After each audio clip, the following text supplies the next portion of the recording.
You're welcome back. This is your most authoritative news analysis show, Newsfile. I'm Samson Anyanini. And, well, we're going to talk about the BECE examinations and the leakage that has come out of it. A very historic, unprecedented leakage, Nana Akufo-Addo calls it. Let's hear the PRO of the West African Examinations Council on the subject. Yes, we have cancelled some papers for the ongoing BECE, English Language 2, Religious and Moral Education 2, Integrated Science 2, and Mathematics 2.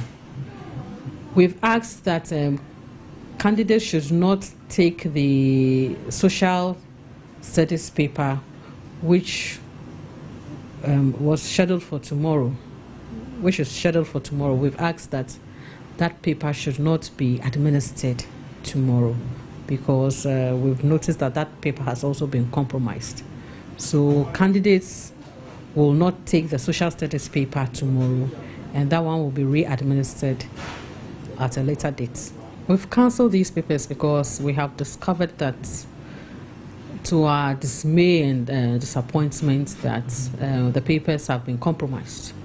Some of the candidates had access to certain questions for these papers before the papers were written.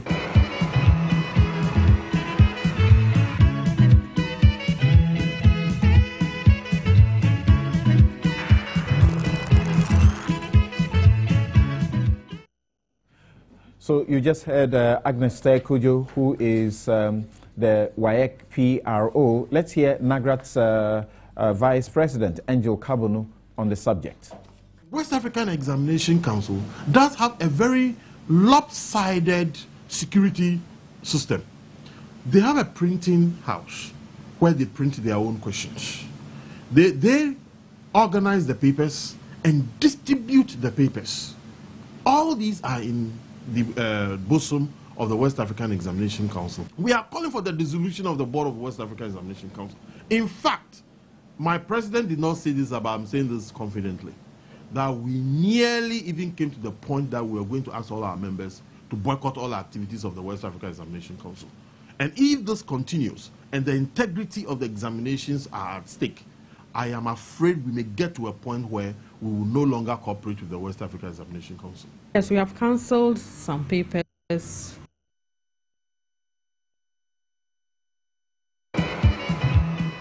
Right, so you just heard Angel Kabonu, who is the Vice President of the National Association of Graduate Teachers. You would have heard him, you have heard the President, Christian Adepoku, all calling for heads to roll in WAEC.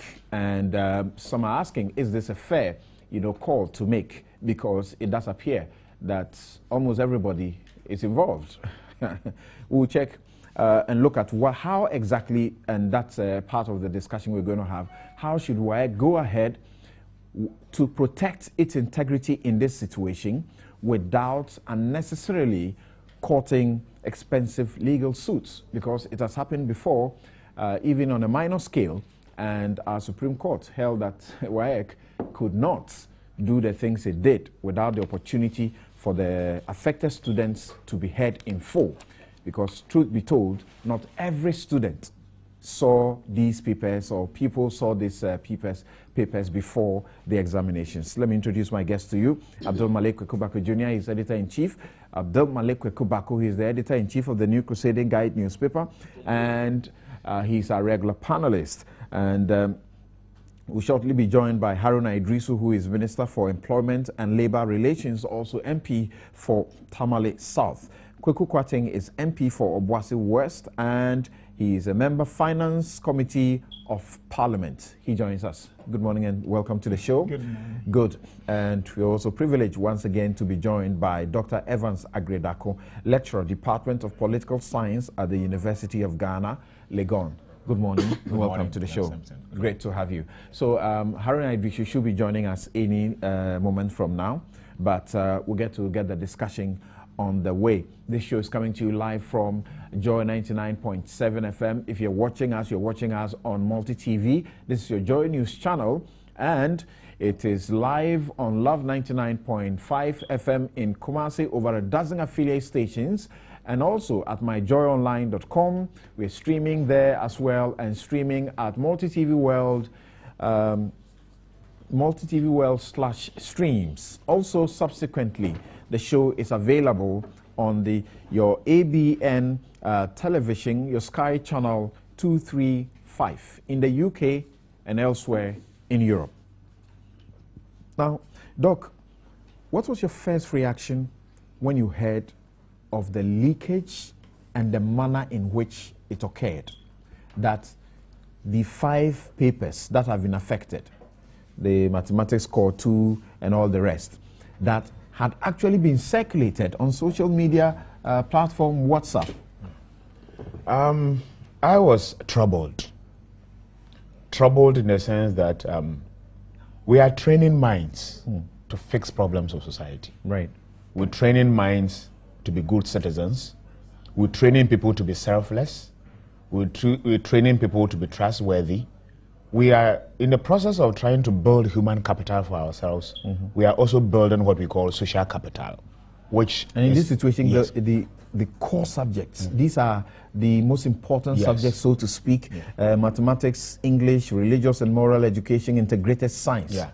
You know, if you take mathematics, you take English language, you take integrated science, these things will feed into the calculation of your grade point. That's right. Which will determine whether you go to maybe secondary school or not. You realize that, I mean, I am always interested in the integrity of the exams that we have. And the integrity of the exams eventually feed into the caliber of people that you train for the future. If we are talking about corruption and people have become literally demons and undermining the public purse in the state, we must start from home. I mean, and these things, when we are building this into our kids at that early stage where maybe, I don't know, but parents, teachers and others are interested in how they can facilitate, you know, these things so that people can get access to examination questions, whether for good or for evil, maybe for commercialization purposes. Some people want to redistribute wealth unfairly. Others will want to say that, look, we can hold our students, they are getting the best A's, and therefore this school must be the preferred choice among others. What we are doing is that we are gradually building a class of demons, you know, for our society. Demons in the sense that these are going to be public officials, these are going to be ministers of state, these are going to be business, you know, captains of industry, among others, who themselves do not even have trust. And then eventually we are building a low trust society, which dire consequences for the development of the state. So when I heard it, I was troubled. And I asked myself a number of questions. What motivated this? Is it that our system, our educational system, is not delivering at that level where our students will be confident enough to be able to go through examinations confidently, and even when they have failed, they would have known that perhaps I never, you know, prepared very well. I didn't plan to fail, but I failed to plan, and therefore I need to go through the process all over again. Now that even the opportunity exists for people to raise it, among others. That's one. 2, is it that we are commercializing education to the extent that people are prepared to do anything, including even buying examination or compromising the examination questions so that they can facilitate and improve upon their records and say they are 100% and they hold themselves up there as a preferred, you know, choice? Or is it because the examination governing body, the WAEC itself, is going through some institutional decay, and the fact that maybe in the past or for some time now they have not been able to reinvigorate, rejuvenate, reorganize their structures to take care of the changes that are emerging within our body, I mean within our society. Because when the system is loose, when society is becoming dynamic, you need to revise the system to move in, you know, in tandem with the changes that are occurring within the society. Otherwise, you'll be overtaken by events. The system may not be able to, you know, take care of the problems and so on and so forth. So it's a whole lot of things. And then I was also looking at whether indeed it may be parents who think that perhaps in the process they will want to go, their kids to go to, you know, first class schools, which will require maybe 10 ones or 8 ones, and therefore they will do anything, including maybe procuring exam papers so the students as we normally say, while some are reading notes, others are reading answers, you know, for instance, for the same exams. And that will ensure inequality within the society. Or is it a failure of the state to ensure that the quality is widespread, is widely distributed? So whether you're in Agraya Krum or in Sabah or Dobing or Hohoy or whatever, and if there's a secondary school there, and you are able to go through, you will be able to have a comparable high-quality education that can help you hold your own against anybody within the system, and you can enter any university of your choice among others. So okay. just hold on there. We'll come to deal with the implications for the students, I mean cheating students, and the credibility of the BECE certificate itself, how that impacts on the future of our education system itself. But Kuku, when you heard about parents, you heard parents confessing that their children came to them and told them that there were teachers or some persons who were demanding money from them to give them, you know, these answers, and they willingly gave out money to these children. How does that, you know, sound to you? It doesn't sound surprising to me at all, because I'm assuming that as a parent, if you learned that somehow there's leakage and other kids could benefit from it, if your child didn't benefit, your child would probably be at a disadvantage, and you have to make a decision in the circumstance whether it is fair to implement fairness on just your child when you're not in a position to implement same on the other competitors. Sorry, but you're not saying you would do that. I won't do that, but I'm only making the point that it doesn't surprise me. And so if parents did that, they shouldn't do that next time. But we probably should go to the core of the problem and address it so that parents will not be faced with this dilemma of implementing some wider morality at a disadvantage to their own children. What do you find to be the core of the problem, in addition to what Dr. Aggrey-Darkwa said? The first point I'll make, again, is not surprising. It's a general culture we are seeing around, and it probably is getting worse, where people will make money from wherever it is possible, legitimate or illegitimate. It is, respectfully, it is naive to assume that you can hear stories of corruption and illegitimate making of money in the judiciary, even in parliament, in government, in the police, and somehow assume that when it comes to education, the same human beings who were with those people who have become corrupt in other areas of national life, for them, they won't. So again, it doesn't surprise me that once the opportunity exists for people to make money, however illegitimate that may be, people will still make money. And again, that doesn't surprise me. That's the third reason it doesn't surprise me, is that examination leakage is an old problem. It comes up every now and then. And so when it happened this time, I heard it and said, oh, it's here again. I don't share the view that the people there right now are particularly corrupt. I just think it's an old problem that has to be solved institutionally. How? I think WAEC itself will need to strengthen its security arrangements in respect of these papers. But WAEC has to be helped to do that. And the way to help WAEC do that is to give WAEC competition.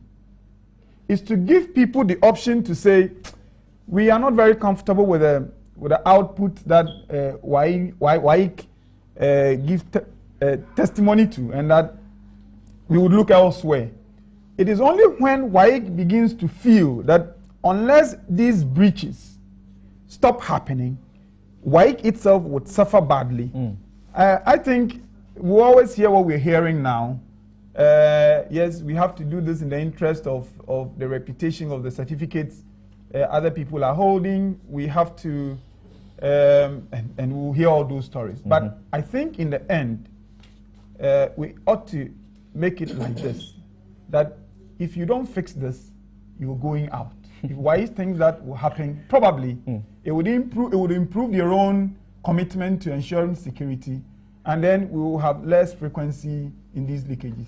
Koku, it was quite revealing for me yesterday hearing a teacher on Ghana Connect on Joy FM say that this is not new and that it's actually been officialized to the point that some of the mock exams that some of the pupils sit in their individual schools, particularly wealthy schools, are the exam papers themselves that they answer before the exams. Well, I've heard that. When did the teacher get to know that? And what action did he take? When did he get to know that this phenomenon was ongoing? I've heard it too, but I'm not in the position to, I had no evidence to the effect. But if you are a teacher and you know to this extent, then you must have something of evidential value to back why you believe so that you go on air and say so. I wish he had helped the system with some information. Maybe he has, I don't know. So fortunately you haven't mentioned any names, so we're just looking at it generally. Right. Yes. But my brother Kwiku made a point about competition. Right. Maybe decentralization, taking one. I'm not sure if in the process of doing so we might not also be multiplying the problem. I'm not sure whether the competition by itself. Yeah, that's a potential. Yes, there's the potential that will be spreading the virus, and creating more problems for ourselves. So we have to be cautious also looking at that option. But we can test it. Well, in testing it, we can end up committing suicide. That's all I'm saying. I mean, of course, I'm not being absolutist here, but I'm just throwing it out that there's a possibility, there's the potential that when you decide to decentralize or bring in more other agencies that can do so, the human element which is leading to that greed could be multiplied. It's a possibility. I'm not...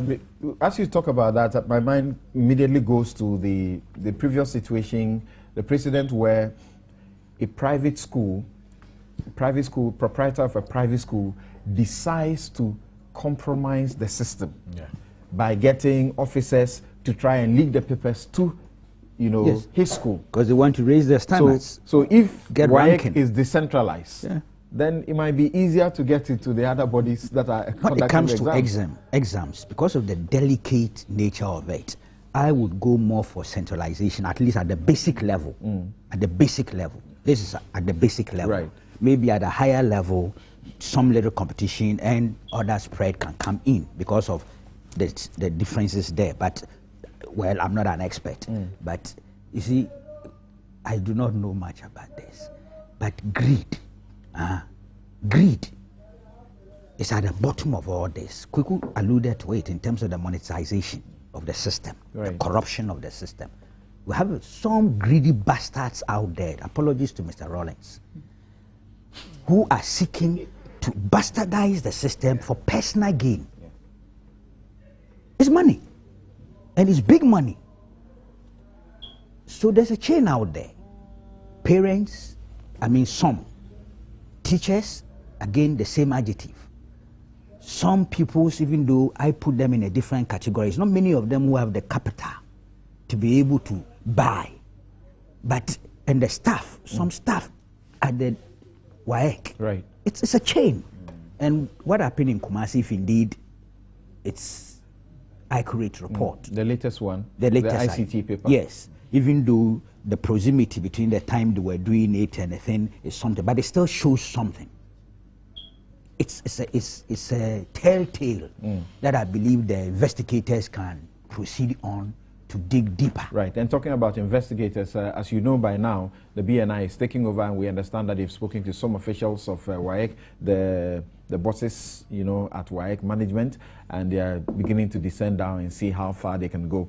We could hold on briefly for me. Let's speak to lawyer Egbert Fable, Jr., to give us an idea, because some parents are beginning to crusade for other parents who are affected, to come together to mount a suit. I would like us to deal with other aspects of this subsequently. But for now, let's hear from Egbert what he thinks. What are the chances of some of these parents or whether this is a move to make in the first place. Egbert, good morning and welcome to Newsfile. Good morning, Samson. Well, I've a text message from this lady who says, Samson, I almost cried when I heard about the cancellation. My daughter worked hard by sleeping 2 a.m. every day. You can imagine her disappointment. Samson. Yes. I think that we have, as a people, allowed public institutions, WAEC inclusive, to take every one of us for granted. In this particular instance, WAEC is a public authority set up pursuant to an act of parliament in fulfillment of an international convention. That's right. Now, as the regulator, and in fact the only one of certification for basic education in this country, WAEC, as we all know, owes a certain duty of care to its constituents, and for that matter, the students or pupils who are writing the BECE. That duty of care entails a duty to ensure that the quality of the exams and certification are world class, so that upon graduation, whatever they want to do, they can do with their certification. Now, WAEC clearly, by this leakage, has actually, reneged on this duty of care, and so has exams that are compromised. You're suggesting that WAEC should have a foolproof system? Exactly. So there's a certain duty of care to make sure that exams do not leak, to make sure that the exams are written according to international best practices and all. That duty of care, WAEC has not been able to meet. And so anybody who has been put through what I want to call any trauma or waste of money can bring an action against WAEC. And, some of these things, when you raise them, you do not raise them in a vacuum. There is reported authority, AWUNI versus West African Exams Council, as determined from the High Court right up to the Supreme Court, right, where some students in a particular secondary school, I believe in the northern part of Ghana, 13 students at the Notre Dame Seminary, yes, had their results cancelled. And the manner WAEC used to withhold their results or cancel their results was in breach of the rules of Odi Otram Partem, the natural justice rules. They went to court, they triumphed, there was an appeal and all, up to the Supreme Court, and the Supreme Court upheld the decision of the High Court against WAEC. And so one would have thought that years on, WAEC would have learned its lesson. Because if you look at the WAEC law as it stands today, it is very clear. I have looked at it critically, and I think that WAEC ought to be careful, because Section 11 of that act makes it clear. It says, it provides that where in any investigation or trial, a candidate is found to have had access to an examination paper or to have had foreknowledge of the contents of an examination paper or join an examination, a report shall be made to the council, which shall take the appropriate action, including the cancellation of the examination results and a certificate issued in respect thereof of the candidate. Now, the question I want to ask is that, have any results been cancelled in the present situation? No. No, yes. No results have been cancelled. Right. It is rather papers that have been cancelled. That have been cancelled. And then there are hints also of some that may not be written at all.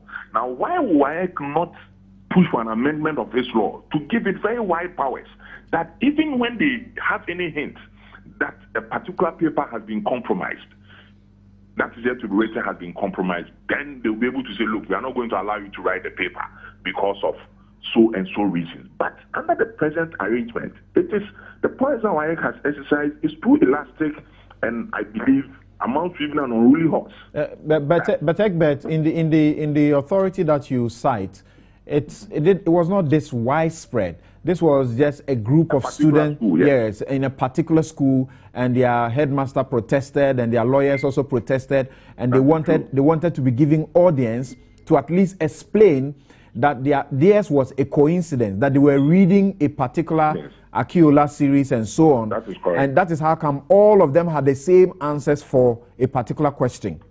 That is correct. Yes. So Samson, if you stretch that argument, has anybody been given a hearing? All these thousands of candidates, some of whom have nothing at all. There are people who do not even have access to WhatsApp and the rest. Is that practically possible to give a hearing to all the people, those affected in this matter? It is impracticable, I agree with you.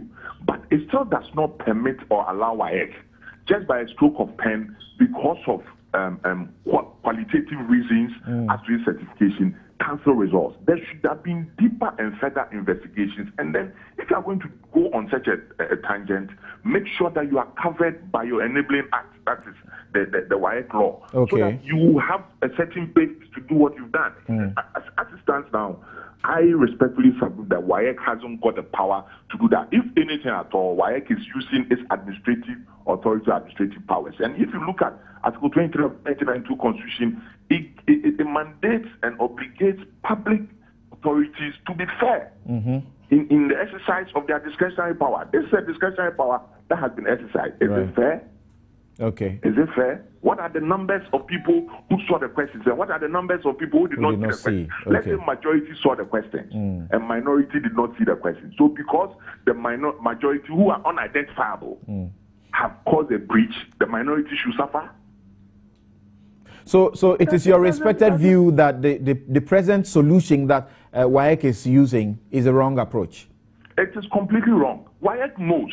Why should WAEC, in this 21st century, an examination regulator of its caliber, why should WAEC not own its own printing presses across the country? So that if I understand they do. They own their own printing presses. All over the country? All over the country, I cannot say. Yes, because we are having incidents. We are having incidents of even policemen, right, who are supposed to provide security and escort these papers into the hinterlands and everywhere in this country are compromised. Why has WAEC not interfaced with the police service to ensure that a particular specific unit of highly trained, skilled personnel of the police are deployed as an ad hoc examination unit, that they will be deployed for these examinations and to provide security for examinations? All right. If you look at the WAEC law, the punishment that comes with some of these things for even teachers and students is a fine and or 2 years of imprisonment. Why? And there are teachers who do this. So why should we not raise the bar very high, make it about 10 years, and ensure that any teacher who is found complicit in these things while supervising or helping in the administration of any examinations will lose their entitlements, be dismissed, and all of that. Right. So that it's not only the student, it's not only the people who suffers.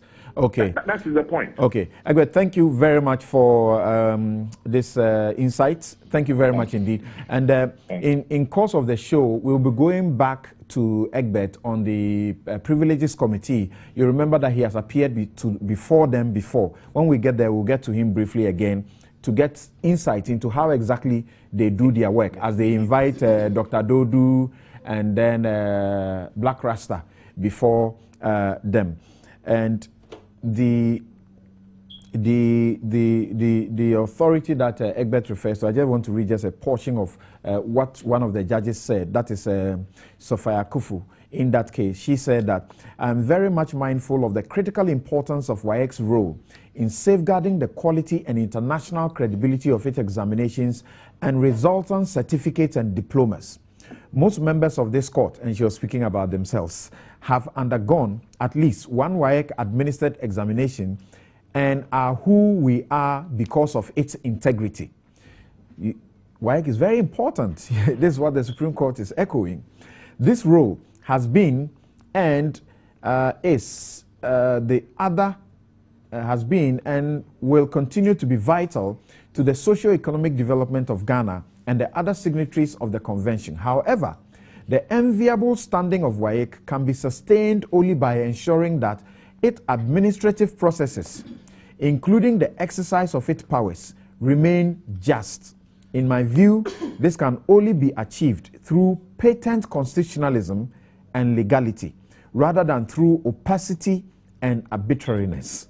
All right, so yes, Kuku was on the floor, but let me hear you briefly. Well, I was going to be listening to my friend Egbert.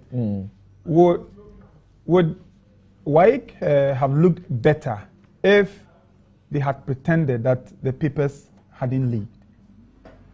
Because if you're going to ask them to give hearing to a lot of people and let it look like they're doing something so wrong, then, well, it might be strategically smart in future to pretend that you haven't heard anything. After all, it's easier for them. The move that WAEC took, who is it intended to serve? And if we pay attention to that, perhaps we'll be less careful in how we lash at WAEC. Right. Now, I was going to ask Kaku, you know, how you think this will impact on the children and the parents. Terrible. I can imagine. And I was wondering whether they would even have the sense, the presence to continue. To reset, that's the word. It's not going to be a joke. They're going to need a lot of counseling from teachers, from parents, and from friends. It's not going to be easy at all, you know, even for those who didn't intercept, quote unquote, any of the things and who are confident. It still has an effect. Those who had will be totally disoriented because they didn't learn, they didn't prepare. They just knew that we're buying things. Now they are trapped. As for that category, it serves them well. well, but I'm sorry because they are too young for their future to have been destroyed in such a way. Okay? So both ways is the nation that loses in terms of, as Doc put it, we're building the human resource base of the nation. So it's really difficult. But to be honest with you, I vote for the cancellation because it went virtual. It was all over. In view of this new information technology, you couldn't tell whether it's in WOW, it's in Some of the students who say they didn't get the opportunity of seeing it say they heard it had been leaked 2 weeks before the paper. Yes. I received some on my WhatsApp about a week. And I thought it was a joke. I have to be honest with you. The person who sent it was trying to indicate, look, you're a journalist. This breaking news, put it out there. I looked at it and I thought, no, come on, what if I go and put this out and it's not true? Right. No, so I dismissed it. It turned out to be actually true. You know, so to be honest with you, there was no alternative. The WAEC had the luxury of an alternative but to go for the cancellation. We don't stop there, of course. We now have to interrogate the systems, the security structure, the personnel, all those things, because they have a role to play in that. You know, so really, there I will not propose solutions. I don't have them. Right. But we have people who have those expertise and who can help us. Doc, now we're getting into serious integrity crisis, and that's the only commodity on which it thrives. How is it going to regain it? How is it going to salvage itself? You know, apart from getting the BNI to chase after these people and also cancelling the results, how is it going to regain this? Yeah, thank you very much. I always tell my students that the integrity of their exams is very important. The credibility of your certificate is important. We need to be interested in not just certificates, but interested in people who have the capacity to do something, to fix the problem of society, to address critical things. So I tell people that I put in a lot when I go to the class, because I tell them that, yes, if you get an A, it will not increase my salary, or it will not decrease my salary. But what is critical is that, are you able to compete fairly in the international system or wherever you go? And I want to be proud that you have excelled. That is and I tell them that satisfaction cannot be quantified in monetary terms. Right. You understand? So we are looking at WAEC. I will subscribe to the cancellation. I mean, because I have some nephews who have also gone through that experience, very harrowing experience. But I've started counseling them that at the end of the day, we are interested in the credibility of the result that will come out, and they ensure some level of fairness. Because right now we don't even know who had it, who had it, and who didn't get it. So we have to err, and we are erring by saying that, look, let us take the precaution. So the discretionary powers that they are exercising, the discretion will be also in the interest of the integrity of the exams. So for me, it is also fair. Because at the end of the day, that is the commodity that they are going to the market with, the credibility. You understand? And that calls for, I mean, if these things are leaking, I mean, all those days, I mean, way back, the leakages are not new. They are not recent phenomenon. They've been occurring. What it means is that it offers all of us the opportunity, or an institution and the country as a whole, the opportunity to do some serious introspection and do some stock taking and see whether indeed the systems we have in place are foolproof and can deliver the quality that we do. And I think we owe it a duty. Well, I would not necessarily go for decentralizing. We do not need further introspection to see whether it's foolproof. We know it is not. But Kuku, there's the other side to the issue. The BNI is looking, or the security is looking for those who leaked the papers. Let's pray they find them. But what happens to those students who had access to them? Will they also be punished? Should they also be punished? Well, they should. I think they should, but that should be governed by the legalities governing punishment. The penalties exist under the WAEC law. Yes, exactly. So long as you're punished through due process, that is fine. I mean, if it's wrong, and it has to be punished. They should look more at the source, look at the processes for generating the papers and getting them to where they're supposed to be, and see if they can identify the loopholes where the leakage started. That is, for me, most important. I understand some teachers in, I think, Kumasi or so have been arrested. Yes, once the leakage happened. That's what Kweku refers to, and that's about the latest one. Sure. Whilst they are seeking to resolve the problem, then the ICT one, some people are also engaging in leaking that one as well. Yeah, exactly. So they should just look for all those people who would have aided this wrong and get them properly punished. But I think, as we have all agreed, the source, the real source within the WAEC, where this thing might have started, is what the security agencies should feel most strongly about. I just want to conclude with the point that if you look at this cancellation and the leakage and the cancellation, the real discussion, in my opinion, is about the inconvenience the students have suffered and also resources that have been wasted. But really, in respect of WAEC, yes, it is bad enough that your papers can leak, and that we have always known. But I think the cancellation rather improves, if you like, or repairs some of the damage that has been done. And in that regard, I make the point again that I would be very slow in suggesting that WAEC be punished for the cancellation. I would do that very slowly. We're sorry it happened to our students. We, as Doc said, they should be cancelled. It happened in my time, and I had to rewrite. Really, if you have learned, you write a paper today, and it is cancelled. You are required to go and write it after 2 weeks. It's bad enough, but well, if you have learned, you have learned, and you just should do your revision again. In life, these things happen. When you come out of school in life, you're going to encounter these things every now and then, and so they should take this in their stride, come and write their papers again, and once they make their grades, they'll have the benefits thereof.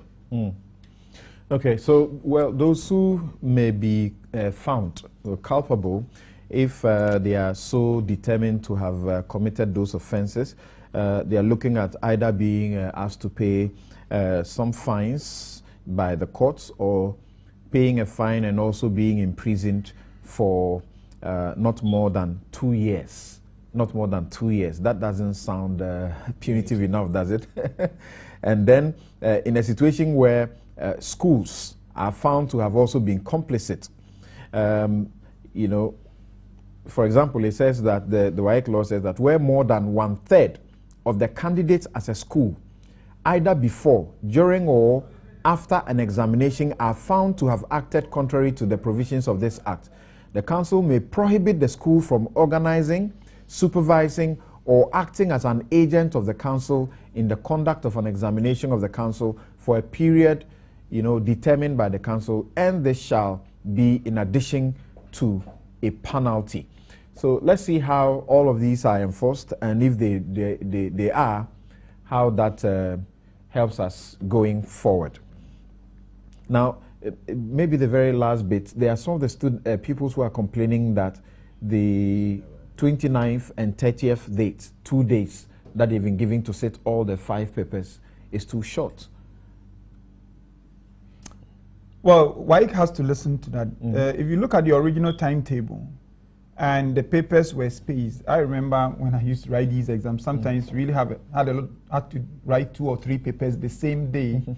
So if it is unusual and that it has had to happen because of the circumstances, then WAEC we need to consider that again, because while they try to fix their own credibility issues, they should also be mindful that individuals are involved and that is their future. So it's more about whether that is normal, that writing 3 papers or 2 papers a day, 2 consecutive days is normal. If it is normal, then it's normal. If it is not, then WAEC has to listen to them and do something about it. Okay.